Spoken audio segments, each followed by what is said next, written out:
100 reasons why you should be a game developer. Before we start this video, I just want to say this is by far the biggest video I have ever worked on. If you want to sit here and watch the entire video, then please grab yourself some food, keep hydrated and get some comfy clothes on, sit back and enjoy the video. 96% of my channel viewers are not subscribed, so if you enjoyed the video, don't forget to subscribe. I'm also working on 100 reasons why you should not be a game developer, so if you want to be notified when that video gets released, then click the bell icon. Without further ado, let's get into the video. 1. You want to make a game. You love playing video games, you can only dream about owning and creating your own one, so why don't you? 2. To work in a video game company. There are so many opportunities in the industry and working for a big company could help you make a name for yourself. How do you think people like Gabe Newell and Todd Howard started? That could be you. 3. To be an indie developer. Just like me and many other game developers on YouTube, we love to make our own games. Making your own games is a fun challenge. You have control over literally anything and you can put the story wherever you want it to go. 4. To learn how to build a company. Imagine your game takes off and you have enough to fund your own studio with a team for yourself. Many successful teams started with a single person and one idea. Just imagine if you could do that. 5. To learn how to work as a team. Whether it's working within a company or starting your own company, working as a team is crucial for the long-term success of game design. Communication is key. 6. To learn how to build your own intellectual property / IP. Many games have its own IP. Many companies expand their already existing IPs, but creating your own IP, that can be a lot of fun. 7. To create your own universe. Imagine creating lots of different characters and models, such as the various enemies in Journey to the Savage Planet. 8. To write your own story. Creating your own story is like writing a book. You can choose what happens, you can add and remove characters from the story is in your hands, you can literally control the game world. 9. To learn how to code. Now the scary bit. You do not need to know a lot of coding. This is what scares a lot of people from game design. I personally am not a professional coder. I am a graphic designer, and you should not fear learning how to code. Even if you learn the basics of coding, you will still be able to make a game. 10. To learn how to do concept art. Yet again, another scary point about game developing. You do not need to know how to draw. It is just for concept. If you're a good drawer, then that's a talent you can use. But if you're bad, just like me... No, God! No, God, please, no! No! Then don't panic. There's ways around it. 11. To learn how to plan and schedule yourself. Planning can help with game development. If you don't plan, you'll risk of spending too much time on certain parts, and in some cases your game might not even see the release. Just look at my game. It took me a year to do the first level, and I ended up cancelling after the first year. 12. To learn digital art. Digital art is handy to know as you can express your imagination digitally, just like on paper. 13. To learn how to use Photoshop / Illustrator. Photoshop is handy to use and allows you to edit images at a professional level. You could even scan your artwork into the computer and use Photoshop to trace your drawings digitally. Illustrator is also perfect for making vector art and icons for your video game. 14. To learn pixel art. Pixel art is one of the most common art styles used within indie developers, as it is one of the easiest forms of art to learn. It is also the most fun to play around with, in my own personal opinion. You can spend hours upon hours just creating art with pixels. 15. To copy an idea for your own inspiration. Many successful games already copy existing game mechanics to perfect their own games. Just look at Minecraft.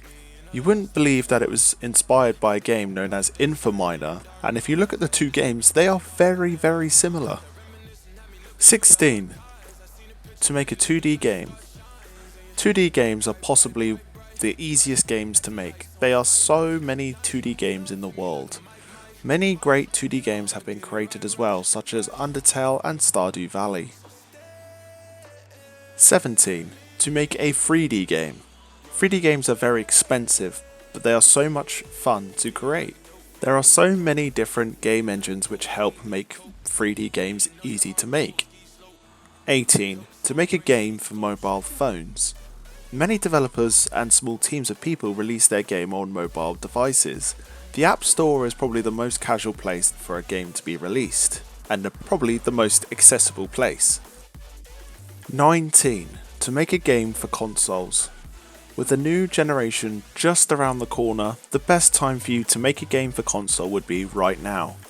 20. To make a game for PC. PC gaming is one of the most popular forms of gaming. There are so many marketplaces you can upload your game to. 21.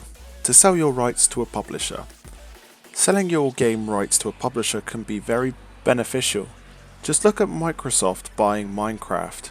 Notch ended up selling his company for 2.5 billion, and that is absolutely crazy amount of money. 22. To make your own publishing team. In some cases, you can create your own publishing team to help distribute small games to a bigger market. 23. To learn how to use Unity. Unity is one of the most advanced gaming engines in today's day and age. You can create 2D games, and you can create 3D games very easily. And with the tutorials online, anything is possible. Especially for an indie developer newbie who's never really made a game before. Unity has a handy store place where you can download literally anything to help with the creation of your video game. 24. To learn 3D software such as Blender, 3D Max, and Maya. Creating 3D assets is crucial in the creation of a 3D game. Blender is the most popular option as it is free to download. We have hit a quarter of the way through the video. Don't forget to grab yourself a drink, and if you're enjoying the video so far, don't forget to subscribe. So let's continue. 25. To learn Game Maker Studio. Perfect for starting out on 2D games, one of the easiest game engines to work with. Many popular games started out in Game Maker Studio such as Hotline Miami, Undertale, and Splunky. 26. To establish a fan base. Releasing video games can allow you to start forming a fan base. This can help you gain hype, especially if you release any future games after your first one. 27. To make money.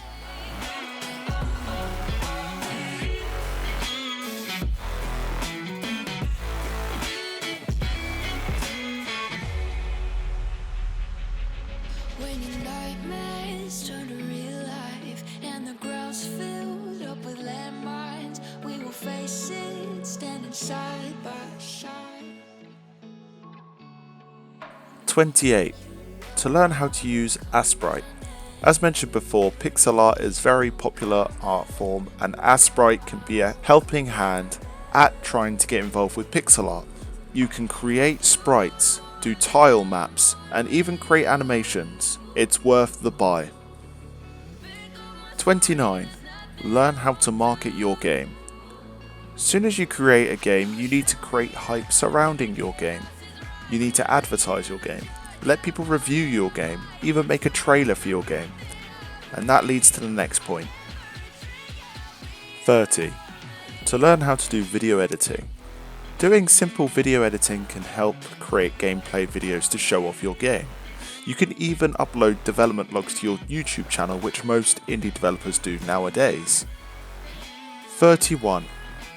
Learn how to make a trailer for your game. When creating your game, you need to know how to make really interesting trailers to captivate the audience.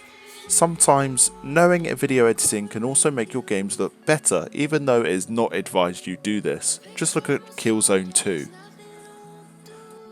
32. Learn how to fund your game. Funding your game can be difficult. With the right knowledge and experience, you could be able to set up a funding page on Kickstarter or Indiegogo. Like myself, some have even tried to do a Patreon account so people can help the creators. 33. To learn how to distribute your game. Games can be distributed on many stores and even sold as physical copies inside stores around the world. Make sure you choose the best option to better suit your game, or you could just sell the rights to Epic Games and make millions. 34. To learn how to do 2D basic sprite animation. As mentioned before, Asprite is probably the best use for this, but you can also do animations within Unity and even Photoshop. 35. To learn how to create your own 3D animation. Animation is very important in all forms of media and not just game design. You could do 3D animation in films and even to create cutscenes for a game. 36. To learn how to rig characters. Similar to 3D animation, rigging allows you to animate humans and animals. It gives a bone structure to allow them to move certain body parts and looks really good within games. 37. To learn how to create a soundtrack. Soundtracks are very important as they make your game feel more realistic and more alive. Imagine a game with no sound, it just wouldn't work.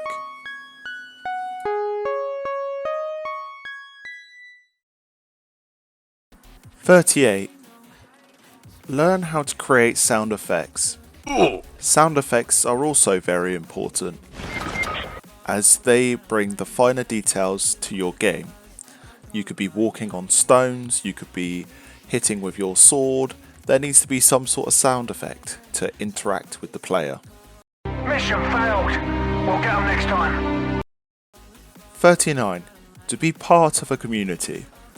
When you begin your journey into game design, you'll meet other people in the same boat as you, trying to get as many people as possible to play your game. Discord is your friend, and joining other people's Discord servers and YouTubers' Discord servers make the experience way more fun. I highly recommend you do this. 40. To be a part of your own community. I started my own community because of close friends inspired me to create my own content. You could do the same if you believed in yourself. Game development can start a whole network of people for you. 41. To learn how to make open world games. Let's be realistic. Everyone would love to make a game as popular as The Witcher 3. The only problem is, making an open world game will take so long to make. But why not start now? You never know. Your game might just be the next Witcher 3. 42. To learn how to make a puzzle game. Puzzle games are the most popular genre on mobile phones. Games like Candy Crush and even Gardenscape have made millions in attracting people to play their games. 43. To learn how to make microtransactions inside your game.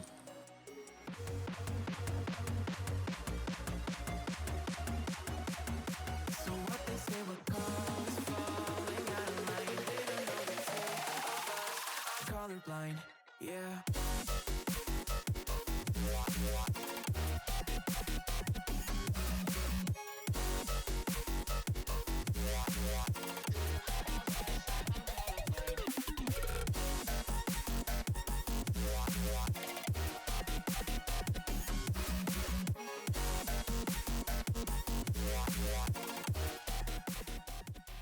44. To learn Unreal Engine. Just like the Unity game engine, Unreal is perfect for creating 3D games. Unreal has become the industry standard game engine, with leading games such as Fortnite and Gears of War created using this engine. 45. To learn how to use dev kits. Dev kits are very expensive, as they allow you to port your game to console. The dev kits work as an infrastructure for the console you are porting your game to. Here are a few photos on screen now of what a dev kit actually looks like. 46. To learn HTML5. HTML5 is a coding language used on websites. This coding language allows you to export your Unity game to web browser. It's also good for building websites, and if you wanted to make your own website, this is a handy tool to know. 47. To learn Geodot. This is another 2D game engine which was released in 2016. This game engine is slowly gaining in popularity. 48. To learn Construct. Construct is another 2D engine which has been gaining in popularity since 2011.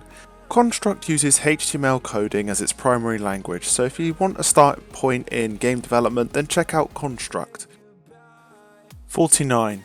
You've made your own games on other games such as Minecraft or Dreams. Creating games in other games, it could be the reason which inspired you to make your own games. I used to play a lot of Halo custom maps. Minecraft custom maps was the reason I even began indie games. I started a new series on my channel where I started replaying my old custom maps of Minecraft, and if you would like to check out the first episode, the link will be down below in the description. And we are at the halfway point. If you made it this far, pat yourself on the back. Let's have a secret code if you made it this far into the video. All you need to do is comment game development for life. Right now, let's get back straight into the video. 50. You want to learn how to make a racing game. Racing games can be so much fun, especially ones like Forza Horizon and Mario Kart. Imagine making your own racing game. That would be a lot of fun. I'm actually currently experimenting with the racing genre at the moment. 51. You want to create a sequel to your already existing game. At this point, I would already consider you as a game developer. But if you made this game years ago whilst you were at school, and want to give your game a fresh coat of paint, this is the exact thing to do, especially if your game was really fun to play. 52. You feel euphoria as soon as you fix broken code. One of the most satisfying moments in the whole of game design is fixing code which doesn't work properly or is even broken. Soon as you discover a bug, it could take days and even weeks to fix, but as soon as you do, you feel like you can overcome anything. 53. Learn how to use Audacity. Audacity is a sound editing software that can be used to create sound effects within games and can even be used to edit voices for characters. I'm actually using Audacity to record this video right at this moment. 54. Learn how to use Adobe Audition. Audition is very similar to Audacity, but it costs a little bit more, whereas Audacity is free. Audition has a few more features and is constantly updated. 55. To learn how to do VR tracking.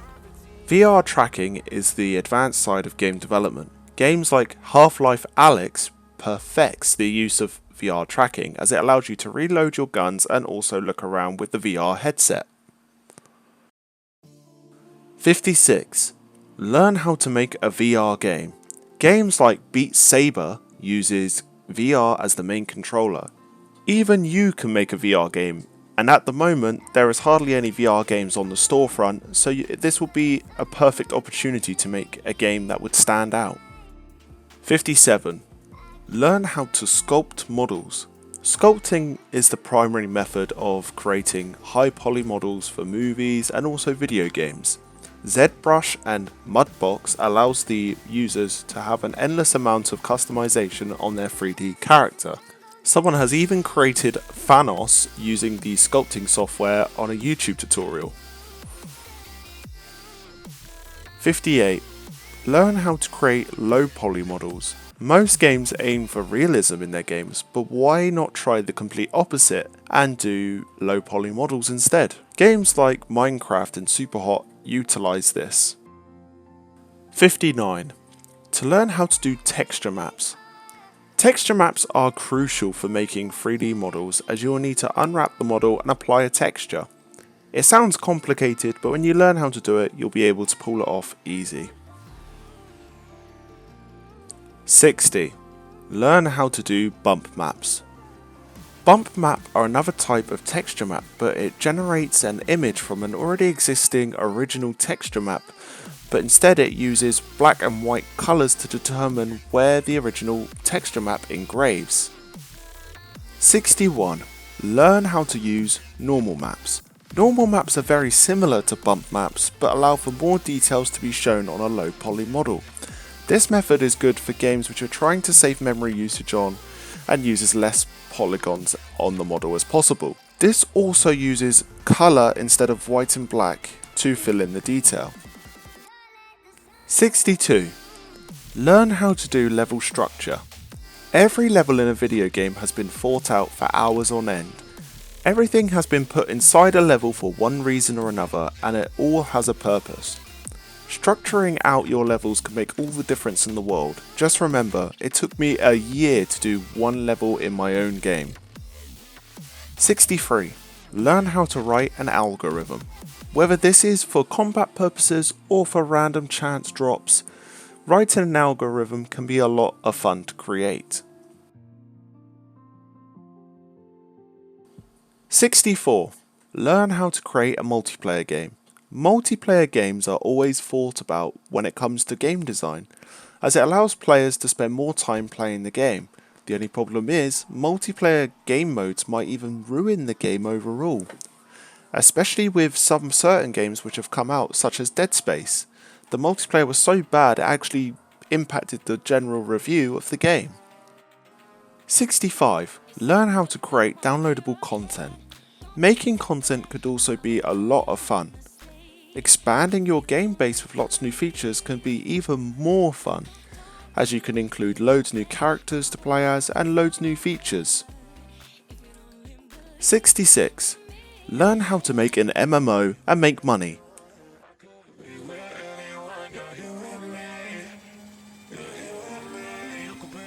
You could be with anyone, I could be with anyone. You're here with me, you're here with me. You could be around, but you could be with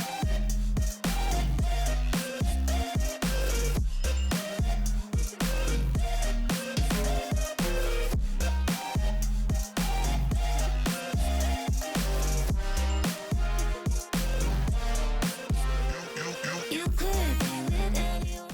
67. To have fun. This one's pretty self-explanatory. Making your own games you can spend hours doing. It is so much fun. Yes, it is challenging, but when you finally release your game, it will be so worth it. 68. To express yourself. Creating a game can be so relaxing. Putting on some music and just working on hours on a small indie game can just be so exhilarating. 69. Telling a story. You could have a story in your life which you wish to tell in a video game. Narrative-based games can also be very fun to play and can gain a lot of attention.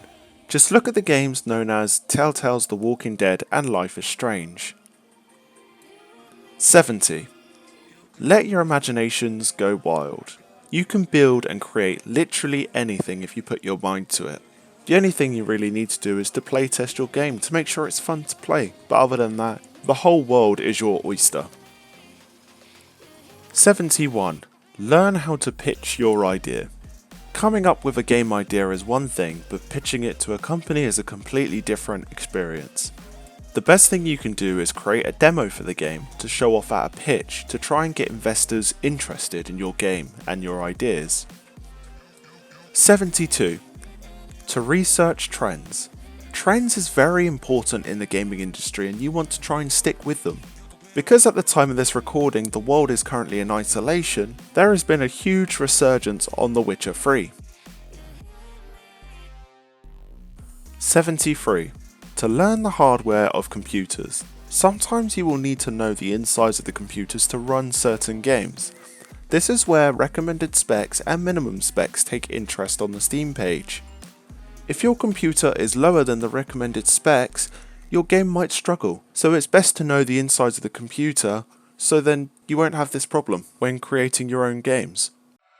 74. To experiment with optimization. Most people have modern computers, but you need to think about the people who still own potatoes. Games with the best optimization and stability have the best frame rate and performance on older computers. Games with bad optimization will struggle to run and in some cases may not even load. You have almost made it to the end. If you have made it this far and have still not subscribed, don't forget to smash that sub button.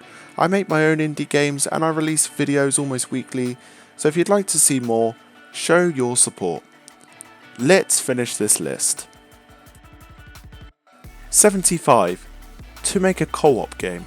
Co-op games have come and gone. Nowadays you don't really find many co-op games anymore, but the ones you do are instant gems. Just think about Borderlands 3, A Way Out and Journey to Savage Planet. All of these games are really fun to play. 76. To make a sandbox game. A sandbox game is expansive, but it could be so much fun. Games like Grand Theft Auto, Minecraft, you can spend hours on exploring the world and causing utter carnage. You could make a game like that. 77. To learn how to make a brand. This isn't really important as a game developer, but if your game gets popular, then it's something you might want to think about doing. Scott Cawthorn is the creator of Five Nights at Freddy's series. His game has been seen on mugs, t-shirts and even figurines. 78. To test new ideas for games. Experimenting with an idea is one of the best things you can do. You can evaluate it, see if it works inside your game world. This is the best way to plan and test your games for new features. Games like Titanfall 2 use something called action blocks. If you want to check out the video, it's on a GDC video and the link will be down below in the description. 79. To be a game tester. Testing games is a job within itself, but it's so much more complicated than that. You will need to discover game-breaking bugs and test frame rates and performance within a game. It can also be so much fun. 80. To test your own game. Testing your own game can be a lot of fun. Like mentioned before, if you find a bug, you can fix it and you feel so satisfied doing so. You can also adjust any gameplay elements to make your game feel better to play. 81. To create season passes.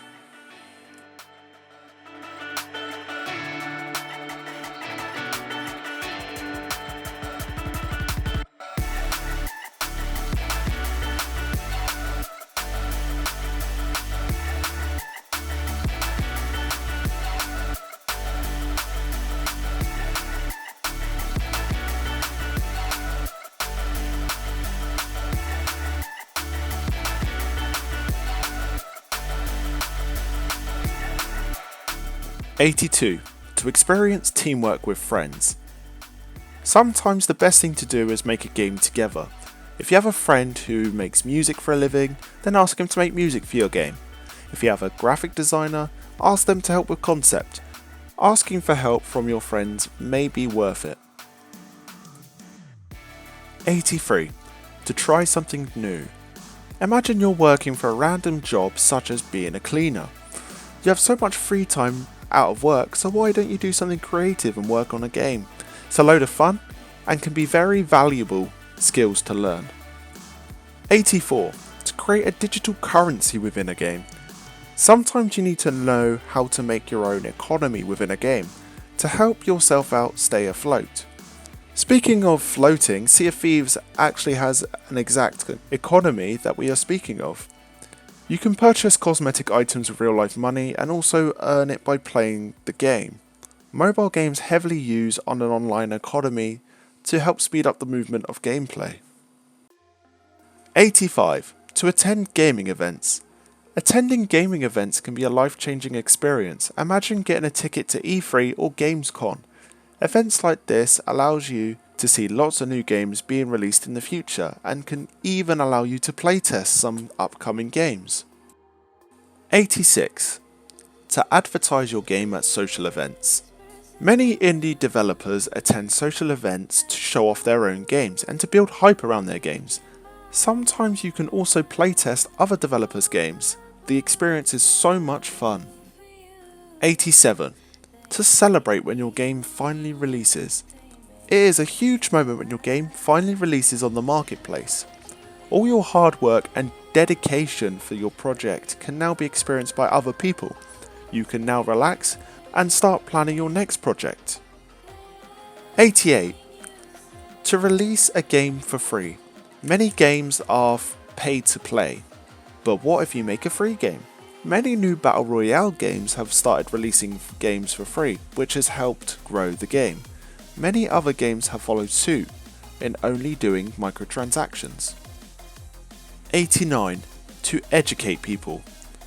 A bit of a different game. What if it was designed to educate people? Whether it's a game about climate change or a game about crossing the road, it's all education, and sometimes people need to learn. 90. To create a game for adults. Games have a whole array of audiences, but action and horror games will always have a place on the marketplace. Make your game for adults if it includes explicit content. 91. To create a game for kids. This may be a childish game like Disney, or even be a game on the phone which can help children learn. There are plenty of opportunities for games to be made for kids. 92. To create a game for babies. The best thing you can do for this is to make a game which is very limited and very easy so babies can play. Babies love to play things which are as simple and as easy to use, so it could even just be like a toy which makes a rattling noise on your phone. 93. To create a Doom clone. Call of Duty, Medal of Honor, Killzone, Metro have all been classed as a Doom clone, but what is a Doom clone? 94. To learn how to sort out servers. To make a private or an open server can be very difficult and very expensive, but if you manage to sort a server out, it can be very beneficial for your game. Players will be able to connect online and play together on your own server. 95. To learn how to do an online network. It's quite advanced thing to know, it can also be pretty handy to add things to your game without needing a full game update. If it is all on an online server, the only thing you need to do is upload the newest version of your game and it'll automatically update. This can be expensive, but can also be better than releasing full updates to your game. 96. To learn how to transfer one game data to another, like Mass Effect. To this day, I still don't know how Mass Effect managed to pull something like this off, and I honestly find it so fascinating. If you learn how to create this, you'll be able to transfer your games from one save to another in a completely different game. 97. To learn how to export your game on an engine. Exporting your game is one of the most important things you can do. You'll need to make sure all your files are correctly stored, and in rare cases you might lose your data pack in your exported game, which may make your game unplayable. This is exactly what happened to me when I released my first game known as Afterlife. The game didn't load on other people's computers properly. 98. To learn how to make a game with just clean code and no using game engines. A very difficult thing to make. And if you have a high understanding of coding, then I recommend you have a take on this difficult challenge. But if you want to stick with something way more easier, I recommend just sticking with Unity or Unreal. 99. Get involved with game jams. Game jams are challenges set by people to challenge game developers to make a game based on a theme at a very specific deadline. A very famous game jam is known as Ludum Dare, and I highly recommend you participate. 100. To brag about releasing a game. And now that I have released 100 reasons why you should be a game designer, I can brag about that. I have finally made it to number 100. But on a serious level, these are just 100 reasons. If you have any other ideas, then please leave them in the comments down below. If you enjoyed the video, please smash a like and don't forget to subscribe. I make my own indie games and other videos on my channel, and I would love for you to all be involved. If you have created your own indie game, then send me a link down in the comments. I would love to check them all out. Thank you so much for watching this absolute chunky video, and thank you so much also for 100,000 channel views. It really means a lot to me. Thank you so much for watching. I will see you all in the next video. Peace guys. Stay safe.